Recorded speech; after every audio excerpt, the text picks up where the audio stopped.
Dunia mengira teknologi militer superior tidak terkalahkan. Tapi saat pasukan perdamaian Indonesia di Gaza diprovokasi oleh serangan brutal, mereka membuktikan sebaliknya. Dengan perencanaan matang, TNI mengubah medan perang, mengalahkan sensor, melumpuhkan radar. Saksikan bagaimana pasukan Garuda melakukan serangan tak terduga, mengubah taktik konflik di Timur Tengah. Matahari Gaza selalu terasa keras, memancarkan panas yang mencekik bahkan di bawah struktur penahan panas Posko Batalion 3, kontingen Garuda. Udara yang terperangkap di dalam barak terasa tebal, membawa aroma mineral dari debu gurun, minyak pelumas senjata, dan samar-samar bau kopi pahit yang menjadi penawar kantuk. Sudah 6 bulan Mayor Bagus Prasetyo dan 700 prajurit terbaiknya, gabungan dari Kopassus, Marinir, dan Zeni, menjaga area netral. Area netral ini adalah jalur kritis, sebuah luka geopolitik selebar 5 km, di mana gencatan senjata seharusnya berfungsi sebagai benteng. Namun, di lapangan, gencatan senjata hanyalah sebuah lapisan es tipis yang menutupi air yang mendidih.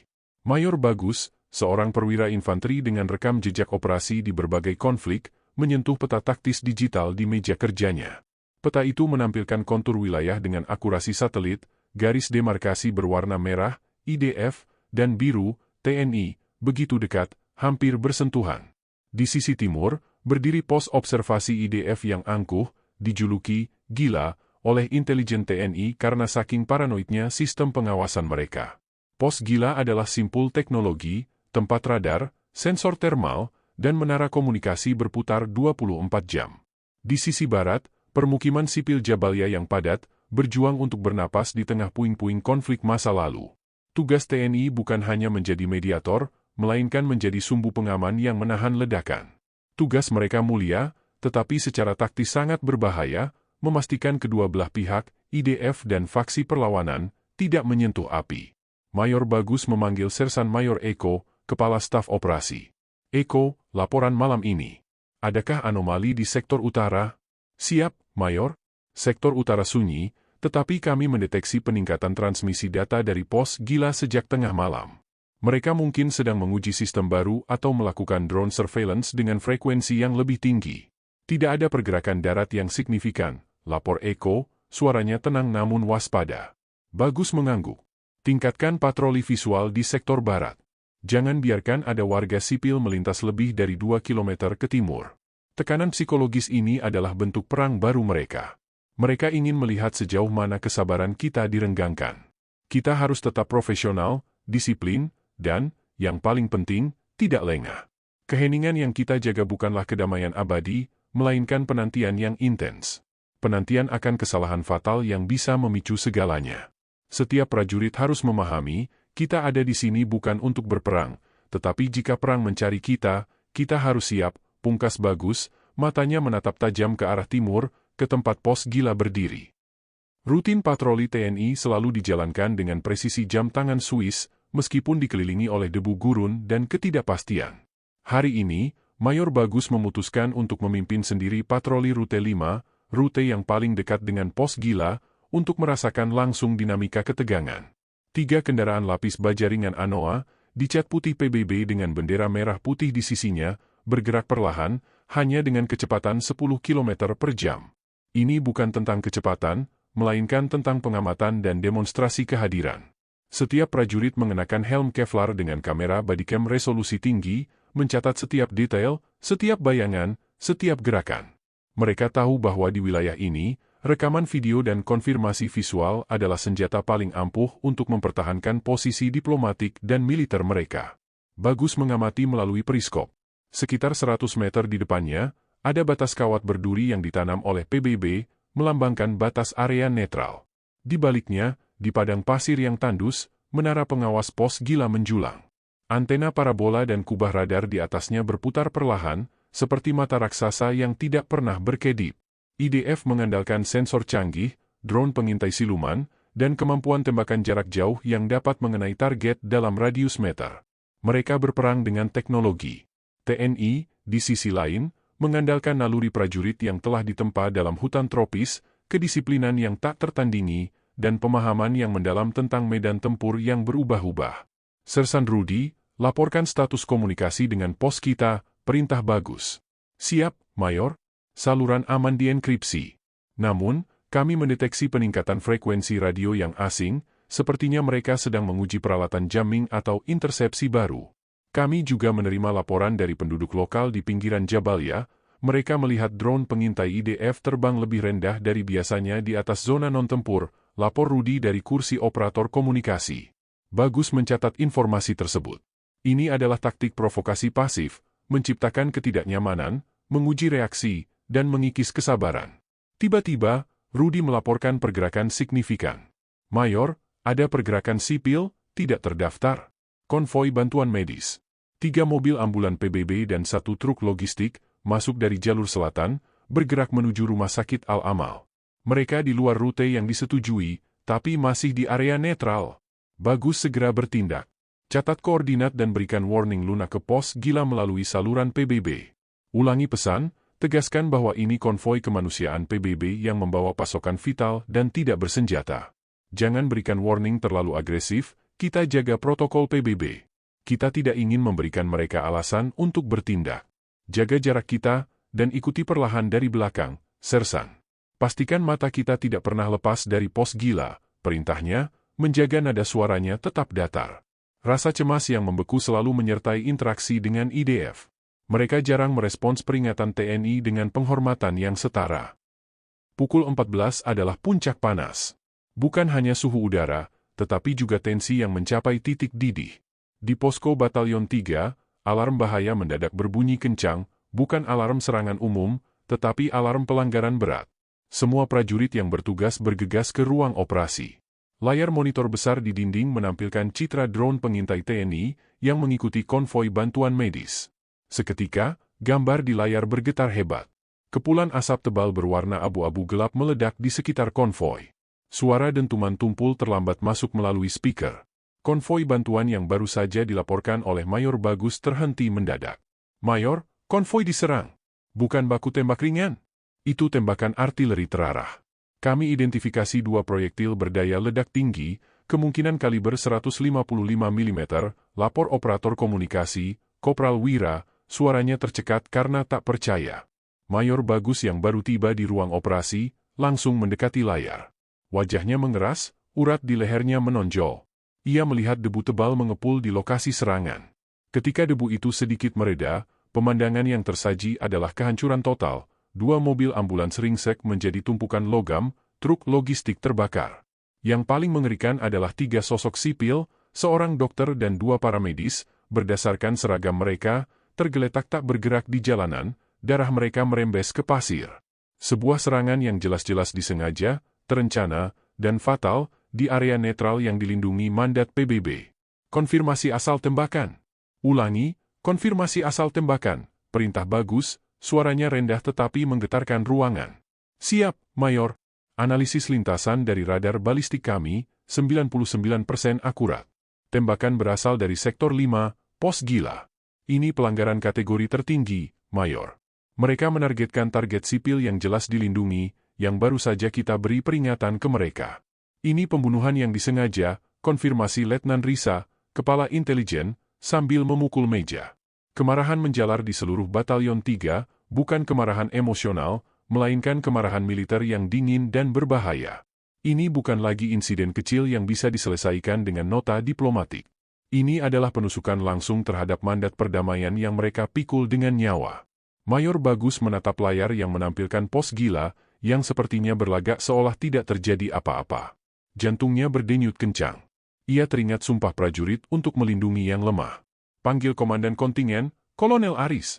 Berikan dia semua rekaman, data balistik, dan laporan saksi mata. Kita luncurkan operasi, benderang. Mandat perdamaian dan hak membela diri telah dilanggar dengan sengaja. Kita akan merespons setimpal. Kita akan pastikan darah sipil yang gugur tidak sia-sia, ucap Bagus dengan nada final. Keputusan telah diambil.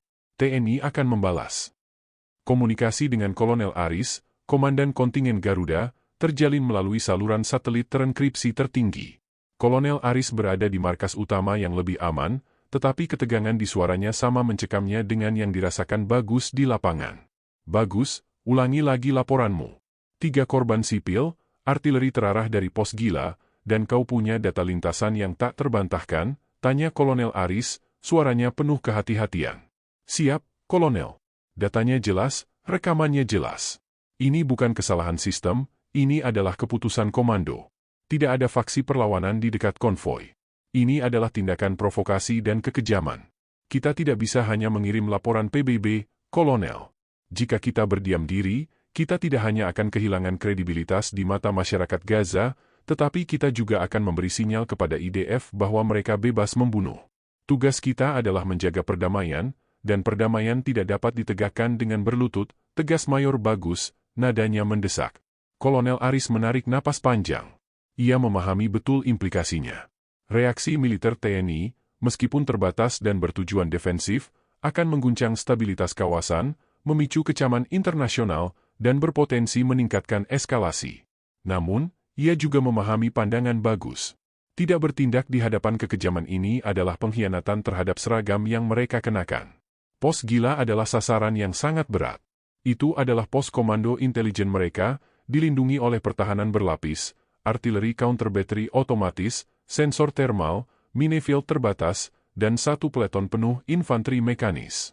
Kita tidak punya perlindungan udara yang setara. Bagus, kau akan menggunakan unit tempur terbaik kita. Kau yakin bisa melumpuhkan pos Gila dan keluar dalam waktu singkat, tanpa memicu perang besar, tanya Kolonel Aris. Yakin, Kolonel. Mereka mengandalkan teknologi sebagai pelindung utama. Kita akan menyerang teknologi itu terlebih dahulu. Kita akan gunakan kejutan, memanfaatkan titik buta, dan memprioritaskan kehancuran fasilitas komando dan komunikasi mereka, bukan personel. Kita akan tunjukkan bahwa determinasi dan pelatihan prajurit kami lebih unggul dari chip dan sensor. Operasi, benderang, penyerangan taktis mendadak. Maksimum 3 jam sebelum fajar. Ini akan memberi kita keuntungan gelap dan waktu untuk mundur sebelum respons udara mereka bisa diorganisir, jawab Bagus. Setelah keheningan yang terasa seperti keabadian, suara Kolonel Aris terdengar berat, namun tegas. Lampu hijau. Operasi benderang disetujui. Gunakan diskresi penuh, Mayor. Misi utama, netralkan kemampuan komando pos Gila, lindungi prajuritmu, dan kembali dengan kemenangan. Dunia mungkin akan menyalahkan kita, tapi sejarah akan mencatat. Laksanakan. Malam datang dengan suhu yang turun drastis, membawa angin gurun yang dingin. Kondisi ini ideal untuk operasi senyap.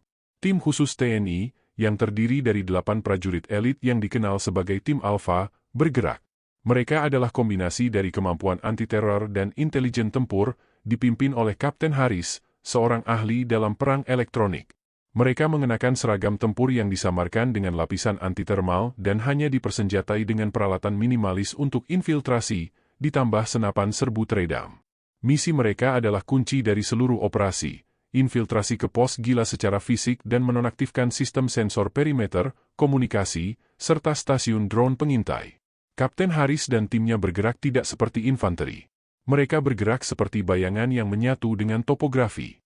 Mereka memilih rute melalui parit irigasi tua yang mengering dan saluran drainase yang sudah lama ditinggalkan. Gerakan mereka nyaris tak bersuara, mengabaikan naluri untuk berlari. Mereka mulai menyebar drone mikro jenis, burung hantu, seukuran cangkir, yang menggunakan propulsi elektromagnetik yang hampir tanpa suara. Drone ini, yang diprogram untuk menghindari deteksi radar jarak pendek, memetakan jaringan kabel fiber optik IDF, posisi sensor getaran, dan posisi penembak jitu otomatis yang tersembunyi. Data ini langsung diumpankan ke helm heads-up display, HUD, Haris. Haris memberikan kode tangan ke bawah, jeda. 5 menit. Sektor Bravo 4. Di sektor Bravo 4, pagar perimeter luar dijaga oleh jaringan kawat yang diaktifkan dengan sensor tekanan dan inframerah. 2 prajurit Brimo, ahli dalam pertempuran non-konvensional, merangkak maju.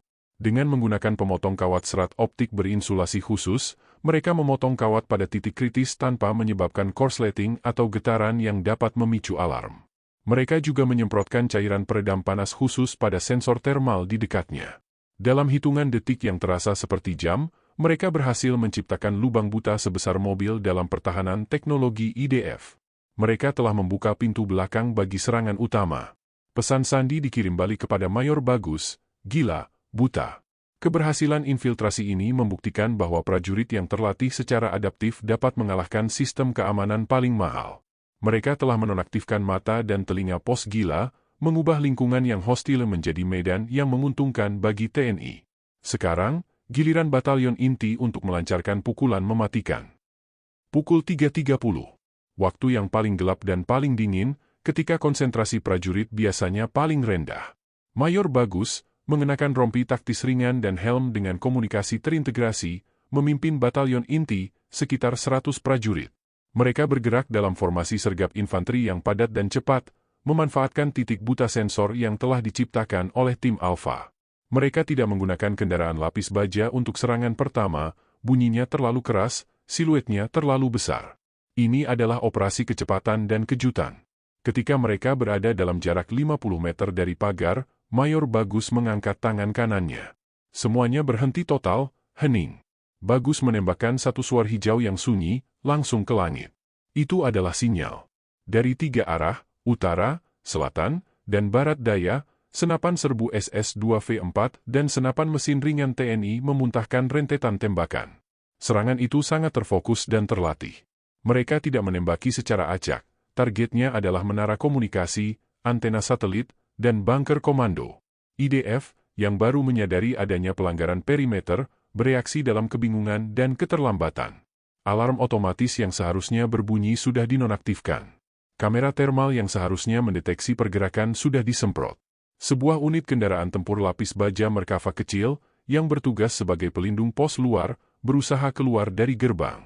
Namun, tim anti-tank TNI yang sudah bersembunyi di balik reruntuhan bangunan, bertindak cepat. Mereka menembakkan 2 roket recoilless rifle yang diarahkan ke roda rantai dan sistem penglihatan utama kendaraan. Ledakan tidak menghancurkan lapis baja, tetapi melumpuhkan kemampuan manuver dan sistem senjata utama. Kendaraan lapis baja itu menjadi bangkai besi yang tidak bergerak, menghalangi gerbang utama. Serangan ini bukan tentang baku tembak massal, melainkan tentang dislokasi. Prajurit TNI memprioritaskan kehancuran infrastruktur. Unit-unit kecil TNI yang sudah dilatih untuk pertempuran urban, menyusup ke dalam pos melalui celah yang dibuat tim Alpha. Mereka bergerak cepat, membersihkan ruangan-ruangan penting dan melumpuhkan pusat komando. Kepanikan menyebar di antara personel IDF yang kini bertarung buta, tidak dapat mengandalkan teknologi yang biasanya melindungi mereka. Badai senyap TNI telah membalikan keadaan. Pertarungan jarak dekat di dalam kompleks pos gila adalah demonstrasi nyata keunggulan pelatihan prajurit TNI. Personel IDF yang bertugas di sana sebagian besar adalah operator teknis, bukan infanteri yang teruji dalam pertempuran jarak dekat yang kacau. Mereka terbiasa berperang dari balik monitor dan perlindungan beton tebal. Mayor Bagus menyaksikan dari luar bunker bagaimana tim penyerbu TNI bergerak. Setiap prajurit menggunakan 2 prinsip utama, fire and movement, tembak dan bergerak, yang sempurna dan prioritas melumpuhkan mata musuh. Di atap, sebuah drone pengintai besar IDF berhasil lepas landas, mencoba mengirim koordinat dan data serangan. Tim Alpha, gunakan jammer frekuensi, teriak Bagus melalui saluran komando. Dalam hitungan detik, Kopral Hasan, yang bertanggung jawab atas perang elektronik, mengaktifkan alat jammer portable yang tersembunyi di ranselnya. Sinyal drone itu langsung hilang. Drone mahal itu berputar-putar tanpa kendali, bingung. Ia akhirnya menabrak menara komunikasi yang sudah miring akibat tembakan awal, hancur berkeping-keping. TNI berhasil menjebak 2 unit infanteri IDF yang berusaha melakukan serangan balik dari gudang amunisi. Alih-alih bertempur langsung, tim Kopassus menggunakan granat asap non-mematikan yang disuntikkan dengan gas CS ringan. Prajurit IDF, meskipun dilengkapi masker gas, kebingungan dan disorientasi di tengah asap tebal. Mereka ditarik keluar dengan cepat, dilucuti, dan ditahan, sesuai dengan aturan keterlibatan TNI. Keunggulan strategi TNI terletak pada adaptasi yang cepat dan kemauan untuk menukar teknologi dengan mindset prajurit. Mereka tidak mencoba menandingi perlengkapan canggih IDF, mereka menghancurkan fungsinya. Peralatan mahal IDF menjadi tidak berguna tanpa sinyal, sensor, atau data yang akurat. Prajurit TNI, yang mengandalkan insting, formasi tim yang rapat, dan penggunaan efektif topografi, berhasil mengubah medan yang seharusnya melindungi IDF menjadi jebakan. Dalam pertempuran ini, kecepatan dan kejutan adalah perisai dan pedang bagi kontingen Garuda. Pukul 6, sinar matahari mulai menyentuh cakrawala, mewarnai langit dengan spektrum merah oranye yang dramatis. Ini adalah batas waktu yang ditetapkan oleh Mayor Bagus. Misi selesai. Semua unit, tarik diri ke area netral sekarang. Amankan tawanan dan kumpulkan semua data intelijen. Siaga penuh untuk balasan artileri dan serangan udara, perintah Mayor Bagus. Suaranya terdengar lelah namun puas. TNI menarik diri dari kompleks pos gila secepat kilat. Mereka tidak meninggalkan satupun jejak yang dapat mengarah pada identifikasi unit mereka, kecuali bendera merah putih yang diletakkan secara simbolis di atas puing-puing menara komunikasi yang tumbang. Mereka meninggalkan pos gila dalam keadaan lumpuh, menara komunikasi hancur, sistem radar padam total, bunker komando dinonaktifkan, dan beberapa personel komando IDF tertahan. Operasi itu berjalan persis sesuai perencanaan, dengan kerugian minimal di pihak TNI. Di posko Batalion 3, yang kini disiagakan untuk menerima serangan balasan, Mayor Bagus melaporkan kepada Kolonel Aris. Laporan, Kolonel. Operasi benderang berhasil. Pos gila dinetralisir. Kerugian minimal. Kita berhasil menahan beberapa personel komando untuk diinterogasi lebih lanjut dan mengambil data kritis dari server mereka. Mereka telah menerima pesan bahwa pelanggaran terhadap sipil akan ditanggapi dengan kekuatan yang setimpal. Target inti komando telah dilumpuhkan. Misi benderang tuntas, lapor Bagus, suaranya kembali datar dan profesional. TNI sekarang memasuki fase yang lebih kritis, menghadapi badai diplomatik dan militer yang pasti akan datang. Mereka telah membuktikan bahwa mereka bukan hanya pasukan mediasi, tetapi juga kekuatan tempur yang harus dipertimbangkan. Mereka bersiap menghadapi respons IDF, yang pasti akan sangat marah karena pos strategis mereka dilumpuhkan oleh pasukan perdamaian. Namun, dengan tawanan dan data intelijen di tangan, posisi tawar mereka sangat kuat. Beberapa jam setelah fajar menyingsing, IDF melancarkan serangan balasan yang sporadis dan tidak terarah dengan artileri ke area netral, tetapi mereka tidak berani mendekati posko Batalion 3 TNI. Mereka mengirim drone bersenjata, tetapi sistem pertahanan udara jarak pendek TNI dan tim jammer berhasil menetralisirnya sebelum sempat mendekat. Dunia internasional gempar. Israel menuduh Indonesia melancarkan serangan teroris, melanggar mandat PBB, dan memicu eskalasi. Namun, PBB, atas desakan keras dari perwakilan Indonesia, merilis rekaman serangan fatal IDF terhadap konvoi sipil, dikuatkan dengan data balistik yang disajikan TNI. Bukti ini berbicara lebih keras daripada semua kecaman yang dilemparkan. Posisi IDF melemah drastis di mata komunitas global. Di Gaza, berita tentang aksi berani pasukan Indonesia menyebar seperti api. Untuk pertama kalinya dalam sejarah konflik panjang, masyarakat sipil merasa ada yang benar-benar berdiri tegak untuk membela mereka. Nama, Garuda, menjadi simbol kehormatan, keberanian, dan harapan di tengah kehancuran. Anak-anak di Jabalia mulai menggambar bendera merah putih di puing-puing tembok. Misi perdamaian di Gaza telah berubah selamanya. TNI tidak lagi dipandang hanya sebagai penengah berseragam putih, tetapi sebagai kekuatan yang disegani dan diperhitungkan. Tindakan tegas dan terukur ini tidak memicu perang total, justru memaksa semua pihak untuk kembali ke meja perundingan dengan kesadaran baru. Pelanggaran batas yang disengaja pun tidak terjadi lagi. Keberanian di balik debu Gaza telah menegaskan kembali martabat dan kekuatan sebuah bangsa yang siap mempertaruhkan segalanya untuk menjaga keadilan, membuktikan bahwa tekad, kecerdasan, dan pelatihan militer yang superior dapat mengalahkan keunggulan teknologi. Mayor Bagus dan prajuritnya telah menulis babak baru dalam sejarah perdamaian.